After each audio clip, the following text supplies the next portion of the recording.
আজ বেরোলাম কাকির সাথে বাইরে কিছু শপিংয়ের জন্যে। গেছিলাম আমাদের এখানে নিউটাউনের অ্যাক্সেস মলে। যেতে যেতে দেখি যে নিউটাউনের এই রাস্তায় লাইটিং দিয়ে সুন্দর সাজানো। আর এই দেখতে দেখতেই আমরা পৌঁছেও গেলাম অ্যাক্সেস মলের সামনে।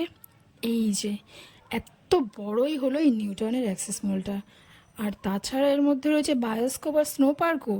তোমরা সবাই চাইলে এখানে একবার আসতেই পারো, আর এখানে স্নো পার্কের স্কেটিংয়ের একটা জয়ফুল এক্সপিরিয়েন্স করতেই পারো। এরপর আমি আর কাকি প্রথমেই চলে গেলাম ট্রেন্ডসে।